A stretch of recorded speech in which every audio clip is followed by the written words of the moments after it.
Salut à tous, bienvenue dans votre Actu Sport du samedi 18 mai 2024. Au sommaire, la 28e journée du championnat national de Ligue 1 Orange du Mali démarre avec 2 matchs. Le Djoliba AC pourrait être sacré champion à l'issue de cette journée. Le challenge trophée garçon de l'UHF de la zone 2 a pris fin vendredi 17 mai 2024 à Nouakchott, en Mauritanie, avec le sacre de la Guinée-Conakry en cadet et junior.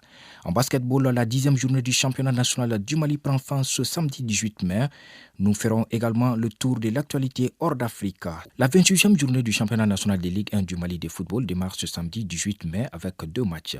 2 rencontres entre 4 clubs qui n'ont plus grand-chose à jouer en championnat cette saison. Les 2 matchs se jouent au stade Mamadou Konaté. À 16h30, 11 créateurs reçoit l'association sportive de Korofina. Ensuite, à 18h30, Binga FC joue contre Afrique Football Elite. Cette 28e journée sera d'une manière ou d'une autre décisive. Le stade malais de Bamako fera face à l'AS Real de Bamako. Si les Blancs de Bamako venaient à perdre, le Djoliba AC sera sacré champion du Mali avant même de jouer lundi contre le club olympique de Bamako, COB. L'Union sportive des forces armées de sécurité USFAS croisera le fer avec l'AS Police. En cas de victoire des policiers ou un résultat nul, l'AS Black Star de Badalabougou sera officiellement relégué en 2e division avant son match de la 28e journée contre l'Union sportive de Bougouba. Le Djoliba AC, leader du championnat avec 60 points, soit 7 de plus que son dauphin, le stade malais de Bamako, affronte le COB qui est en position de premier relégable avec 28 points. ATS Dekoro accueille l'AS Bakaridian de Baraouli. L'US Bougouba joue contre l'AS Black Star et l'US Bougouni se déplace pour aller défier l'Union sportive du Sahel de Kita. Toujours sur le plan national en basketball, démarré vendredi 17 mai 2024, la 10e journée du championnat de première division du Mali prend fin ce samedi. 5 rencontres mettront fin à cette journée ce samedi 18 mai. Sur le tableau féminin, à Koulikoro, le centre Bintou Dambélé reçoit l'USFAS. Ici à Bamako, l'AS Real et le stade malais de Bamako s'affrontent. Cette rencontre sera suivie de celle qui opposera le Djoliba AC à Calaban Sport Club. Chez les messieurs, le stade malais de Bamako joue contre l'AS Real à Caille. Le Sigui accueille l'USFAS. Vendredi, 3 matchs se sont joués. Chez les messieurs, l'AS Police a tenu son rang devant l'AS Commune 1, 72-66. Le centre de référence de basketball de Tombouctou, CRBT, a battu Atar Club de Kidal par 74-50. La seule rencontre qui était au programme du côté des dames a tourné à l'avantage de l'AS Police contre l'AS Mandé. Les policières se sont imposées par 60-38. Avant le début de cette 10e journée, le classement est comme suit.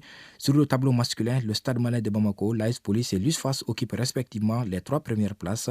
L'AS Real et l'AS Commune 1 sont dans la zone de relégation. Sur le tableau féminin, l'AS Real, le Djoliba AC et le stade malais de Bamako constituent le podium. Calaban Sport Club et l'AS Mandé sont dans la zone rouge. Sur le continent, en handball, la Guinée est doublement sacrée champion au challenge trophée IHF de la zone 2. Vendredi 17 mai, à la nouvelle maison des jeunes de Nouakchott, les jeunes handballeurs guinéens ont décroché le trophée des champions de la zone 2 chez les U18 après avoir survolé la compétition dans une poule unique composée de 5 pays. Le Sénégal termine aussi 2e sur les 2 tableaux. La médaille de bronze est revenue à la Sierra Leone. Le Mali a terminé à la 4e place devant la Mauritanie.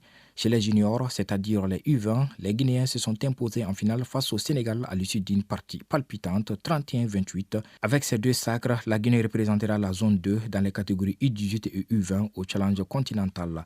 En marge du challenge trophée 2024 à Nouakchott, une convention de partenariat a été signée entre la Confédération africaine de handball et la Conférence des ministres de la jeunesse et des sports de la francophonie, CONFEJES, qui est une institution composée de 42 États et gouvernements membres, en plus d'une session de formation au profit des entraîneurs des équipes participantes au challenge trophée IHF de la zone 2 2024. La finale allée de la Ligue des champions de la CAF se joue ce samedi 18 mai entre l'Espérance de Tunis et Al Ahly d'Égypte. Al Ahly d'Égypte, 11 fois champion, et l'Espérance de Tunis, quadruple champion, ne se feront pas de cadeaux lors de cette double confrontation dont le premier acte se joue au stade olympique Amadi Agrebi de Rades en Tunisie. Al Ahly a atteint la finale après avoir battu le tout-puissant Mazembe en demi-finale.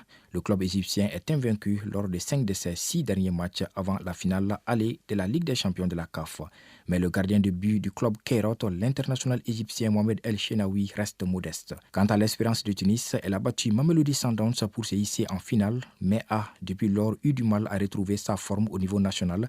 Le club tunisien a remporté seulement un match lors de ses 4 dernières sorties, toutes compétitions confondues, avant de recevoir le club égyptien.